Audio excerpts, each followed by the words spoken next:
TGR News, broadcasting from the State of Israel.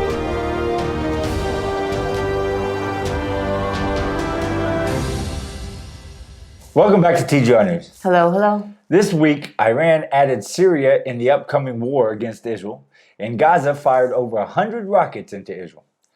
We will talk about all of this and much more. But first, let us show you the good works your support here in Israel is doing. We want to say thank you for everything you guys do. It is such a wonderful and beautiful thing to be a part of.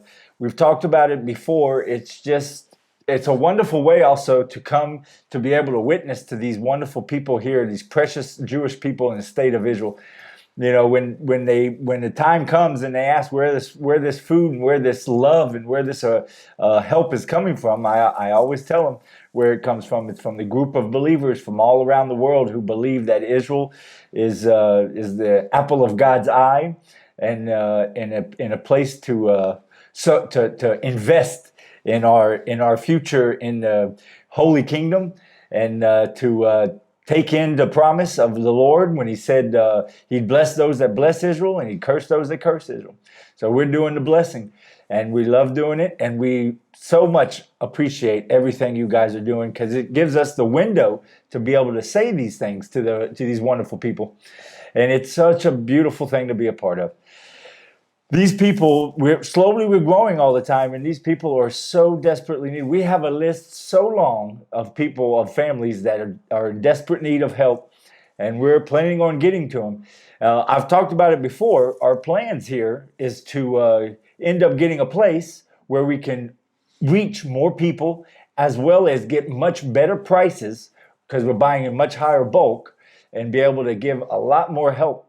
It's sort of like a free supermarket, a supermarket without a cashier at the end.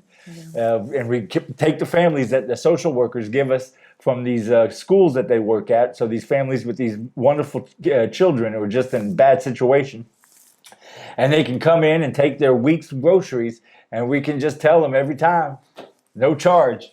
Yep. That'd be a beautiful thing to be a part of. Yes. And then when we get there, and we will get there, with your help we will, and because that's what the Lord told us to do, so we know it's coming.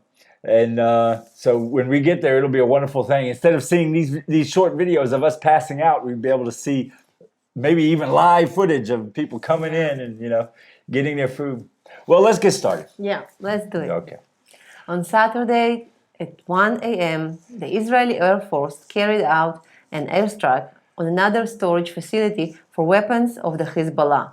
In this airstrike, which was the 8th one this month, 3 Syrian soldiers were injured, and this strike was also a message from Israel to light of next week's scheduled meeting of the Iranian president in Syria to continue to plan their strike on the state of Israel. Yes. Well, it was a statement. We was hoping maybe it would be a better statement, but it ended up it didn't work. Israel's definitely stepped up its attacks in Syria, its airstrikes against, and the reason we've stepped up our airstrikes and the attacks on the Hezbollah weapons coming from Iran, Iranian support, is because they've stepped up their time schedule and the amount of weapons they keep bringing in for Hezbollah. So I mean, it's not just out of nowhere that it's happening, right? Yeah. Well, on Wednesday, the president of Iran landed in Damascus to meet with the president of Syria. 13 years the Middle East hasn't seen such a gathering of forces against the state of Israel. The president of Iran stated that they are committed to arm Syria with the best weapons they have to fight Israel, while the president of Syria said that Iran is the best friend they have against the Zionist state. Because we have been making more airstrikes, because they have been making more attempts to arm the Hezbollah to fight a state of Israel. So now Syria is looking to someone, who's that's going to be, is Iran, to help fight Israel and stopping us from protecting ourselves. Yep. Right? Well, the one good thing I see from this statement is that they say Zion state. Yeah, well, yeah. Iran is gathering forces so fast. It was just last week. They brought a week and a half ago. They brought in Saudi Arabia. Now they have now in Jordan. They met in Jordan, and now they have also Syria. They're just they've had Lebanon for the longest time. Yeah. I think the only one left to surround us is Egypt. Yeah.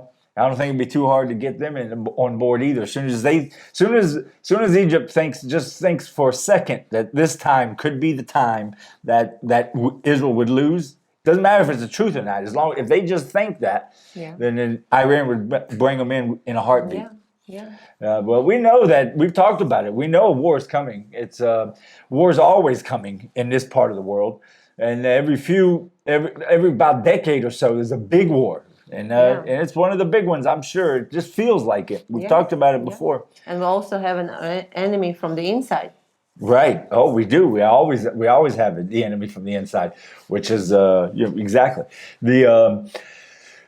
so it's the war is coming, but as we said, and as the Lord told us, Israel will just, if you believe your Bible, Israel's going to stand through it. So we're going to be okay, but it could be a lot of deaths coming up, but we'll see. On Tuesday morning, a terrorist at an old military checkpoint drove up with his car, got out, and opened fire on 3 vehicles with Jewish occupants, lightly injuring one of them. Then he got back in his car and got away. The IDF was not able to catch him at that time.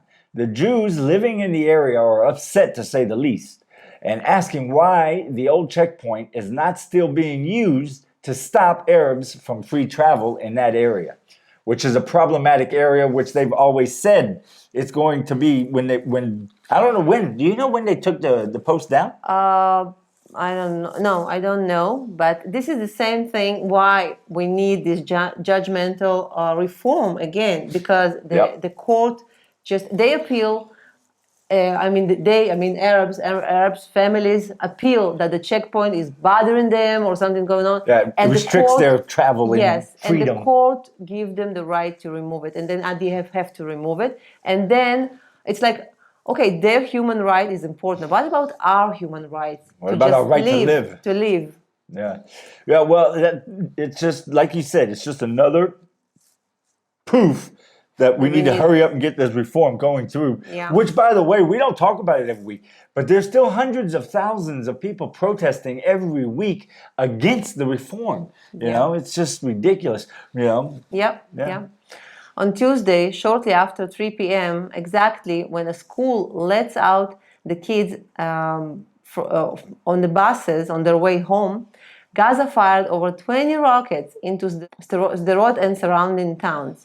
The bus drivers, being well trained for this kind of events, immediately took the kids to the nearest bomb shelter and waited till it was over, keeping the kids safe. 7 injured in this attack, with 1 seriously injured. And also, as I remember, they fired 2 or 3 rockets in the morning. It was 8 o'clock when the kids going to school. So it was like they tried to catch them on the way to school, and then they try to catch them on the way home on buses and open air, so they can try to least success, and they thought they would be least successful in running to a bomb shelter. Yeah, right. It was insane. On Tuesday night, Gaza continued to fire rockets. Prime Minister Netanyahu and his cabinet had made an emergency meeting to decide what Israel's going to do. I wish we could be a part of those meetings and hear what exactly Israel is doing, as well as to put in our own 2 cents. I know what I believe we need to do, and that is physically go into Gaza and take out Hamas and the Islamic Jihad. This, of course, would mean deaths of the IDF soldiers, but sorry, that's what we have an army for. Now, it's very rare that I say the answer with the problem with Gaza is to physically go in with ground troops. But this time I think it is. I think that's what we need to do to get this thing over and done with. This is getting ridiculous. This situation with Gaza is getting worse and worse. Israel has to take care of this problem and restore the balance of power. Lately, Gaza fired rockets at us, even when Every little thing. whenever something happens on the Temple Mount that they don't like. Also, they fired rockets as when Israeli forces went in to arrest terrorists in Jenin, and now they're firing at us when a terrorist prisoner dies from starving himself to death. This is something we need to fix and fix it now. Yeah. That's why they fired rockets this time. That's what I stopped myself from saying earlier. A terrorist that was caught, put in prison. This person was responsible for killing Jewish lives. The head of jihad, Islamic Jihad. Right. Many Jewish lives. And he decided to go on a hunger strike. Well, of course, Israel, in the prisons, they do what they can to try to entice them to eat and everything. But the guy at the end of the day was so, gung-ho on this thing, he actually ended up dying of malnutrition. Well, he refused any medical care. He refused everything. Yeah, we couldn't, pump food in him or anything, or IVs or nothing, right? So now Gaza, Islamic Jihad, but it's Gaza, decided to start a little skirmish over that. Like, this is really getting out of hand. We even had finally, which I hadn't seen in a long time, the people who live in Sderot and surrounding areas actually did a protest. Yeah. Let's get this thing over and done with. Those people live there for over 20 years. We have a generation raised there under all these rockets. Yes. So I think it's at least that's the least they can do to really absolutely get. Yeah. The famous saying the people that live in these areas say is "Din Tel Aviv, Din Sderot, Din Sderot, Din Tel Aviv," meaning because for the same consequences Gaza shoots on to Tel Aviv, make the same consequences when they shoot to Sderot, to the southern communities around Gaza, because it seems like if Gaza shoots to Tel Aviv or to Jerusalem, then the IDF goes in and takes it much more serious. Yes. So that's what they keep saying, when they're right. But once the meeting of the cabinet was over with the IDF conducted airstrikes in Gaza to answer back for the rockets earlier that day. Once the IDF started carrying out the airstrikes, the Islamic Jihad released a statement saying that for every strike the IDF makes, they will fire rockets into Israel. By the time Wednesday morning came around, Gaza fired over 104 rockets into Israel. It almost felt like they won this one, to be honest. I'm sorry to tell you, but it is. Yeah. We like the government. We like the right-wing government, but we have to doesn't mean we have to agree with everything. Exactly. They decide. I think our response was too soft. Absolutely. We didn't kill any. We didn't arrest and didn't kill any. We just blew up empty buildings, storage units again, and stuff like that. It was very, very soft. Yep. And what I hope it's not over as far as Israel's concerned, and they've behind the scenes are putting something together, and maybe something that's not going to be very loud for the world to hear, because it doesn't matter. That's not the point. But the point is to make it to make them decide, hey, we don't need to be doing this. It hurts too much when we get hit back. Yeah, exactly. It really is. Yeah, well, on Thursday afternoon in Nablus, Israeli SWAT team went in and got the terrorists responsible for the horrible attack that killed a mother with her 2 daughters in a car in the Jordan Valley. When they went in to get the terrorists, they found them with another known terrorist with a large amount of weapons.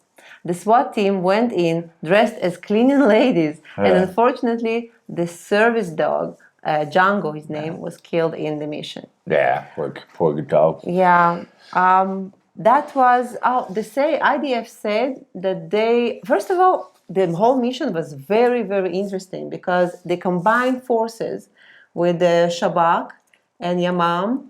Shabak is the Israeli FBI, and Yamam is the Israeli SWAT team. And they dressed into women and cleaning stuff, and how they went inside. But the IDF told that they expected much more resistance. Yeah. So usually when they go in and people around it start realizing something's going on, you see stoning, Yes, you a see lot more. crowd running and trying to interrupt. And this time it didn't happen. Yeah, but maybe it was also because of they didn't go in looking like Israeli forces. Maybe, yeah. Yeah. Yeah. Yeah. So I don't. The SWAT team, the Israeli SWAT team, Yamam, they don't usually dress up and do them kind of things. Yeah. I think this is the first time I've ever heard of Yamam, the Israeli SWAT team, like go undercover. Because we know SWAT. Every SWAT in the world is not really an undercover unit. It's, they just heavily tactically equipped. Go in strong, go in fast, get the job done, and get out. Didn't they use the force of Mistarvim, the guys who work there, and go inside? I heard it. Well, not only Shabak and Yamam, but Yeah, IDF was also involved, so that would have been the Mistaravim. Mistaravim is the unit that is sort of like military spies. It's a special unit in IDF where they pretty much stay in the Arab areas, dressed as Arabs, and they speak their Arabic. life, yeah. They kind of blend in, right? Yeah. Exactly. So yes, they were also, but yeah, but the sad thing was Django the dog, right? yeah, yeah. Well, I think we have to be stronger, as we said, and we have to show them, they just feeling. We have to speak Arabic language. I know it sounds strange to say that, but Arabs know one Force. language. If you give them It's force. They understand force. If you're weak, they'll try to trample all over you, and if you're forceful and you show them force and strength. mercy. When you show them mercy and you soft, they think it's a weakness. Yep. And then they think, okay, we can do more and more and more stuff. And I feel so bad for those people around Gaza that always get rockets, and they really support the. They don't mind to sit in shelters for a month. They don't care. Just go inside and do your job. And your job, I'm talking about our government, is to make people of Israel feel safety. Absolutely. In the state of Israel. That's the most important job, and they don't do it. Yep. And they don't do it, and I don't know. I'm just. This time they didn't do it anyway. Well, we don't know. Like I said, they might be planning something. We don't know. Yeah. Well, this week showed us a lot of things. We have Iran that's not stopping and going full steam ahead, gathering forces against Israel, while Gaza is firing in one day, 24 hours, 104 rockets into Israel. And it's time for Israel to get busy, and time for us to start praying. This looks like really does look rough times ahead, but we'll be here reporting about all of it. So you'll have firsthand news from it.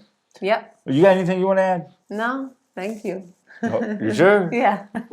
This time, yes. Okay. Well, don't forget to join us on thegoldenreport.com. And until next week, Shabbat shalom. God bless.